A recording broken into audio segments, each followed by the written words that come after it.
Bạn đang nghe tiếng nói nhân tạo, phát thanh từ Trung tâm Không gian mạng Viettel. Trong suốt 20 năm sống trên cuộc đời, thành tựu duy nhất Brooklyn đạt được là trở thành con của David và Victoria Beckham. Nhắc đến Brooklyn Beckham, không ai là không biết anh chàng chính là cậu quý tử lớn nhất trong số cậu ấm, cô chiêu nhà David, Victoria Beckham. Giọng đọc thuộc bản quyền Trung tâm Không gian mạng Viettel. Bản quyền của Trung tâm Không gian mạng Viettel. Nhưng ngoài cái danh cậu cả nhà Beckham, dường như cuộc đời Brooklyn chẳng còn thành tựu nổi bật nào. Giọng đọc cung cấp bởi Trung tâm Không gian mạng Viettel. Có chăng thì cũng chỉ là chiến tích tình trường dày dặn hay tranh cãi lùm xùm bởi được hậu thuẫn quá đà trong khi tài năng thì hạn chế. Bản quyền thuộc về Tập đoàn Công nghiệp Viễn thông Quân đội Viettel. Thời gian gần đây, chàng trai sinh năm 1999 còn khiến cha mẹ thất vọng vì ngang ngược cãi lời và tự tách biệt ra khỏi gia đình. Dịch vụ tổng hợp tiếng nói được cung cấp bởi Trung tâm Không gian mạng Viettel. Đứa con đầu lòng của David, Victoria Beckham và những kỳ vọng quá cao từ công chúng Brooklyn sinh ngày 14 tháng 3 năm 1999, là con trai đầu lòng của cặp đôi nổi tiếng và tai tiếng nhất thế giới lúc bấy giờ, danh thủ David Beckham và thành viên nhóm nhạc nữ Spice, Victoria Beckham. Cảm ơn bạn đã tin tưởng sử dụng dịch vụ của Trung tâm Không gian mạng Viettel. Ban đầu, vì là con trai nên Brooklyn được kỳ vọng sẽ nối nghiệp thể thao của bố, trở thành tài năng bóng đá trẻ của nước Anh. Bản quyền của Trung tâm Không gian mạng Viettel. Ngay từ khi còn bé tí, cậu bé Brooklyn đã chập chững theo bố đến sân cỏ để làm quen sớm. Bạn đang nghe tiếng nói nhân tạo từ Trung tâm Không gian mạng Viettel. Hình ảnh Brooklyn 2 tuổi ôm trái bóng tròn to bằng cả thân người chạy từng bước chậm chạp trên sân cỏ Old Trafford đã trở thành cơn sốt trên các trang báo những năm đầu 2000. Cảm ơn bạn đã tin tưởng sử dụng dịch vụ tổng hợp tiếng nói của Trung tâm Không gian mạng Viettel. Ai cũng nghĩ rằng Brooklyn sau này hẳn sẽ là một tương lai đầy hứa hẹn của bóng đá Anh. Không hoa khi nói rằng Brooklyn là đứa trẻ sinh ra trong ánh hào quang. Mặc dù David luôn cố gắng để con trai mình có một cuộc sống giản dị như những đứa trẻ bình thường, nhưng cậu bé vẫn luôn đặc biệt hơn những người bạn khác. Bản quyền thuộc về Trung tâm Không gian mạng Viettel. Trong suốt quãng thời gian từ nhỏ đến lớn, cuộc sống của Brooklyn không lúc nào thiếu đi ánh đèn flasher của cánh paparazzi. Bản quyền thuộc về Trung tâm Không gian mạng Viettel. Từ những chuyện nhỏ nhặt như mặc gì, đi cùng ai, học tập ở đâu hay chuyện hẹn hò đều xuất hiện chi tiết trên các mặt báo. Bạn đang nghe tiếng nói nhân tạo từ Trung tâm Không gian mạng Viettel. Và số lượng người truy cập vào những bài báo liên quan đến Brooklyn chưa bao giờ hạ nhiệt. Giọng đọc cung cấp bởi Trung tâm Không gian mạng Viettel. Giọng đọc được phát hành bởi Trung tâm Không gian mạng Viettel. Có người còn nói đùa rằng truyền thông chính là trợ lý riêng của Brooklyn, thay cậu viết lại lịch trình mỗi ngày. Bên cạnh đó, Brooklyn cũng may mắn nhận được những đặc quyền mà nhiều người không dám mơ. Cảm ơn bạn đã sử dụng giọng đọc nhân tạo của Trung tâm Không gian mạng Viettel. Được sinh hoạt và học tập tại những ngôi trường hoàng gia có mức học phí cao ngất ngưỡng, cuộc sống của Brooklyn luôn thuận lợi và bằng phẳng như thế. Tiếng nói từ Trung tâm Không gian mạng Viettel. Cảm ơn bạn đã sử dụng giọng đọc nhân tạo của Trung tâm Không gian mạng Viettel. Khi David Beckham chuyển sang thi đấu cho đội bóng La Galaxy, Brooklyn được theo học tại trường tư nhân Curtis với mức học phí lên đến 12.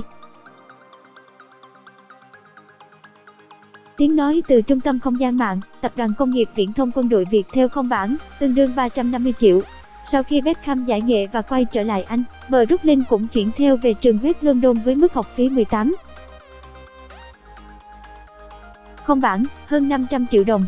Bất tài đến mức hậu thuẫn lớn cũng không tác dụng. Năm 15 tuổi, nhờ danh tiếng lẫy lừng của bố, Brooklyn Beckham nhận được lời mời từ 3 đội bóng hàng đầu nước Anh lần lượt là Arsenal, Chelsea và Manchester United. Giọng đọc được phát hành bởi Trung tâm Không gian mạng Viettel. Đa số người hâm mộ đều trắc mẩm cậu sẽ gia nhập mua giống bố, nhưng quyết định cuối cùng của Brooklyn lại là đội bóng thành London Arsenal. Dịch vụ tổng hợp tiếng nói được cung cấp bởi Trung tâm Không gian mạng Viettel. Cậu được đào tạo ở vị trí hậu vệ. Tuy nhiên, sau đó Brooklyn đã bị loại vì không đáp ứng được yêu cầu của ban huấn luyện tiếng nói từ Trung tâm Không gian mạng, Tập đoàn Công nghiệp Viễn thông Quân đội Viettel. Cảm ơn bạn đã sử dụng dịch vụ của Trung tâm Không gian mạng Viettel. Ngay sau đó, Brooklyn Beckham đã nhận về vô số chỉ trích. Nhiều người đã bày tỏ sự thất vọng khi cậu không thừa hưởng được tài năng thể thao của bố. Giọng đọc được nghiên cứu và phát triển bởi các kỹ sư Trung tâm Không gian mạng Viettel. Có người gọi Brooklyn Beckham là kẻ bất tài, dựa hơi bố mẹ. Tất cả những từ ngữ cay nghiệt được dành cho cậu bé Brooklyn Beckham 15 tuổi khi ấy. Bản quyền thuộc về Trung tâm Không gian mạng Viettel. Brooklyn, áo đỏ ngồi giữa, chụp ảnh cùng những người bạn cùng lò đào tạo. Tuy nhiên, Brooklyn chẳng tỏ ra quá muộn phiền với sự nghiệp thể thao dang dở. Cảm ơn bạn đã sử dụng giọng đọc nhân tạo của Trung tâm Không gian mạng Viettel. Ngược lại, cậu nhanh chóng nhận ra niềm đam mê đối với nghệ thuật. David Beckham và Victoria luôn là những bậc phụ huynh tâm lý và ủng hộ con cái vô điều kiện. Chính vì thế, bắt đầu từ năm 2014, Brooklyn thường xuyên được mẹ dẫn theo tham gia những sự kiện thời trang quốc tế lớn để làm quen và mở rộng mối quan hệ tiếng nói từ Trung tâm Không gian mạng, Tập đoàn Công nghiệp Viễn thông Quân đội Viettel. Giọng đọc cung cấp bởi Tập đoàn Công nghiệp Viễn thông Quân đội Viettel. Khách quan mà nói, cậu cả nhà Beckham không sở hữu ngoại hình quá xuất sắc. Đặc biệt, chiều cao của anh chàng chỉ dừng lại ở 1,74m, một mức chiều cao quá khiêm tốn so với người mẫu nam. Nhưng quyền lực và quan hệ là những thứ không thể xem thường. Dù chẳng có tố chất gia nhập làng mẫu nhưng Brooklyn vẫn được công ty đào tạo người mẫu nổi tiếng thu nhận. Giọng đọc được nghiên cứu và phát triển bởi các kỹ sư Trung tâm Không gian mạng Viettel. Về sau, anh chàng còn xuất hiện trên trang bìa tạp chí lớn như New York Times, Time, Receiver. Dù khả năng và nhan sắc còn gây tranh cãi nhiều nhưng Brooklyn vẫn điềm nhiên được chụp ảnh vì tạp chí chưa kịp tạo được thành tựu ở lĩnh vực người mẫu. Brooklyn Beckham đã tráng trường nhanh chóng và quay qua hứng thú với lĩnh vực mới là nhiếp ảnh. Giọng đọc cung cấp bởi Trung tâm Không gian mạng Viettel. Một lần nữa, vợ chồng Beck viết lại ra tay giúp đỡ cậu quý tử. Mọi chuyện trở nên đáng tranh cãi hơn bao giờ hết khi Brooklyn Beckham giành được quyền phụ trách mảng hình ảnh của chiến dịch quảng bá cho Burberry. Dịch vụ tổng hợp tiếng nói được cung cấp bởi Trung tâm Không gian mạng Viettel. Việc này khiến hãng nhận lại một màn ném đá kịch liệt bởi sự ưu tiên con ông cháu trai trắng trợn. Dịch vụ tổng hợp tiếng nói cung cấp bởi Trung tâm Không gian mạng Viettel. Tháng 6 năm 2017, Brooklyn Beckham ra mắt cuốn sách ảnh đầu tay mang tên WHISEE. Cảm ơn bạn đã tin tưởng sử dụng dịch vụ tổng hợp tiếng nói của Trung tâm Không gian mạng Viettel. Cảm ơn bạn đã tin tưởng sử dụng dịch vụ của Trung tâm Không gian mạng Viettel. Ngay sau khi được lên kệ, tác phẩm đã nhận lại vô số bình luận tiêu cực, chỉ trích là chất lượng sách quá thảm họa từ hình ảnh đến chú thích. Dịch vụ tổng hợp tiếng nói cung cấp bởi Trung tâm Không gian mạng Viettel. Về sau, Brooklyn cũng theo học một trường đào tạo nhiếp ảnh ở New York nhưng lại bỏ dở rồi quay về Anh chung sống với gia đình. Cảm ơn bạn đã tin tưởng sử dụng dịch vụ của Trung tâm Không gian mạng Viettel. Vậy là từ bóng đá, người mẫu cho đến nhiếp ảnh, Brooklyn đều yêu thích một cách hời hợt rồi bỏ ngang tùy hứng.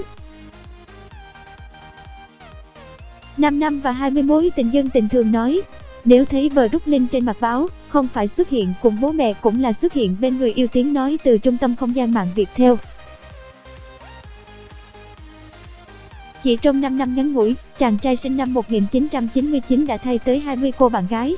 Mối tình công khai đầu tiên cũng là mối tình Brooklyn nhận được nhiều sự ủng hộ nhất cùng nữ diễn viên Claire Moretz. Giọng đọc thuộc bản quyền Trung tâm Không gian mạng Viettel. Giọng đọc cung cấp bởi Tập đoàn Công nghiệp Viễn thông Quân đội Viettel. Hai người đã bên nhau suốt 3 năm. Nhưng xen giữa khoảng thời gian 3 năm đó, Brooklyn cũng đã kịp dắt túi không ít những mối tình trống vánh. Giọng đọc được phát hành bởi Trung tâm Không gian mạng Viettel. Brooklyn Beckham bị chỉ trích vì vụng trộm với người mẫu Lê Seybook trong thời gian còn hẹn hò với Claire. Giọng đọc cung cấp bởi Trung tâm Không gian mạng Viettel. Tháng 5 năm 2018, cánh săn ảnh bắt gặp Brooklyn thân mật cùng Lacey Pantera, một nhạc sĩ hơn cậu 10 tuổi. Một tháng sau đó, Lexi đơn phương công khai mối tình trên Instagram. Nhưng cách đó cũng không thể giữ chân được chàng công tử đào hoa. Bản quyền thuộc về Trung tâm Không gian mạng Viettel. Bạn đang nghe giọng đọc phát hành bởi Trung tâm Không gian mạng Viettel. Tới lượt Lexi Pantera bị đá, Brooklyn Beckham sau đó thay bạn gái liên tục. Mỗi lần xuất hiện trên mặt báo, Brooklyn lại ở bên một người đẹp khác. Dịch vụ tổng hợp tiếng nói được cung cấp bởi Trung tâm Không gian mạng Viettel. Đáng chú ý nhất là nữ ca sĩ nổi tiếng Rita Ora, bởi mối quan hệ này bị Viết kịch liệt phản đối. Cho đến nửa năm gần đây, Brooklyn lại tỏ ra nghiêm túc với chuyện tình cảm trở lại khi công khai hẹn hò cùng người mẫu trẻ Hannah Kershaw, bản quyền thuộc về Tập đoàn Công nghiệp Viễn thông Quân đội Viettel. Dịch vụ tổng hợp tiếng nói được phát triển bởi Trung tâm Không gian mạng Viettel. Ban đầu, mọi chuyện vô cùng tốt đẹp khi cặp đôi trẻ luôn ngọt ngào và hạnh phúc bên nhau, rất ít xảy ra tranh cãi. Tuy nhiên, trong một tháng trở lại đây, Brooklyn và Hannah Kershaw thường xuyên bị bắt gặp khi khóc lóc, tranh cãi om sòm giữa chốn đông người, ngay cả sự kiện lớn như thảm đỏ Cannes cũng không tha tiếng nói từ Trung tâm Không gian mạng, Tập đoàn Công nghiệp Viễn thông Quân đội Viettel. Lo lắng cho con trai, David đã nói chuyện riêng của Brooklyn, hy vọng cậu giữ khoảng cách với bạn gái một thời gian để suy nghĩ chín chắn hơn về việc mối quan hệ này rốt cuộc là có nên tiếp tục hay không. Bạn đang nghe tiếng nói nhân tạo, phát thanh từ Trung tâm Không gian mạng Viettel. Có thể nói, hiếm ông bố nào lại tâm lý như David Beckham.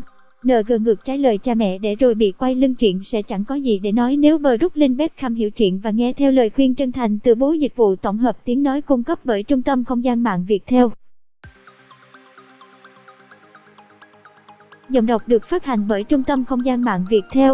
Tuy nhiên, những gì diễn ra lại trái ngược hoàn toàn với suy đoán của công chúng. Giọng đọc được nghiên cứu và phát triển bởi các kỹ sư Trung tâm Không gian mạng Viettel. Brooklyn vẫn điềm nhiên khoe ảnh tình cảm ngọt ngào cùng Hannah Kershaw. Cặp đôi vốn chẳng mấy khi đăng ảnh, đôi nay lại ồ ạt khoe mẽ chuyện tình cảm. Điều này chẳng khác gì dội một gáo nước lạnh vào lòng tốt của bậc phụ huynh nhà Beckham. Cảm ơn bạn đã sử dụng dịch vụ của Trung tâm Không gian mạng Viettel. Bạn đang nghe giọng đọc phát hành bởi Trung tâm Không gian mạng Viettel. Tệ hơn nữa, ngày mà Brooklyn và Hannah check-in cùng du lịch Mỹ cũng là khi tại Anh, 5 thành viên còn lại nhà Beckham tham gia lễ rửa tội cho cô con gái mới chào đời của anh ruột Victoria. Cảm ơn bạn đã sử dụng dịch vụ của Trung tâm Không gian mạng Viettel. Vài ngày sau, khi Brooklyn được paparazzi bắt gặp tại Los Angeles, Mỹ, cũng đúng lúc đại gia đình Beckham đón sinh nhật mẹ đẻ của David Beckham bên trời Anh. Đáng nói, những lần sinh nhật trước đây của bà nội, Brooklyn chưa bao giờ vắng mặt. Cảm ơn bạn đã sử dụng giọng đọc nhân tạo của Trung tâm Không gian mạng Viettel. Giọng đọc được nghiên cứu và phát triển bởi các kỹ sư Trung tâm Không gian mạng Viettel. Brooklyn lựa chọn ở bên bạn gái thay vì gia đình. Thái độ của vợ chồng Beck cũng được thể hiện rõ ràng ngày sau đó. Victoria Beckham hàng ngày vẫn hào hứng chia sẻ những bức ảnh về Romeo, Cruz và Harper. Chỉ duy nhất Brooklyn Beckham hoàn toàn bốc hơi trên trang cá nhân Instagram của ngôi sao nữ. Dịch vụ tổng hợp tiếng nói được phát triển bởi Trung tâm Không gian mạng Viettel. Về phía David Beckham, chẳng cần nói cũng hiểu anh đã thất vọng cỡ nào về cậu con trai cả. Giọng đọc cung cấp bởi Trung tâm Không gian mạng Viettel. Không nghe lời đã đành, Brooklyn còn ngang nhiên vắng mặt trong sinh nhật bà nội để vi vu cùng bạn gái ở Mỹ. Cảm ơn bạn đã tin tưởng sử dụng dịch vụ của Trung tâm Không gian mạng Viettel. Chính vì vậy, David Beckham điềm nhiên bơ đẹp bài đăng mừng ngày của trai do con trai chia sẻ và tag thẳng tên anh, không thả tin cũng chẳng bình luận. Cảm ơn bạn đã sử dụng giọng đọc nhân tạo của Viettel. Sau đó, người ta bắt gặp David cùng con trai Romeo sang Ý dự một sự kiện lớn. Động thái này khiến dân tình càng thêm khẳng định cựu danh thủ đã bắt đầu bỏ rơi Brooklyn, chuyển sang o bế cậu hai Romeo. Giọng đọc được nghiên cứu và phát triển bởi các kỹ sư Trung tâm Không gian mạng Viettel. Trước đây, Brooklyn mới là người được David Beckham dẫn theo sự kiện nhiều nhất, mặc dù ai cũng đoán được mọi chuyện sẽ tốt đẹp lên sớm thôi, bởi cả David và Victoria đều là những người cha mẹ thương con hết mực. Tiếng nói từ Trung tâm Không gian mạng Viettel. Nhưng công chúng cũng hy vọng Brooklyn có thể cải thiện bản thân hơn để có thể thoát ra khỏi cái bóng mang tên cậu cả nhà Beckham, làm bố mẹ yên tâm và tự hào hơn giọng đọc được nghiên cứu và phát triển bởi các kỹ sư trung tâm không gian mạng Viettel.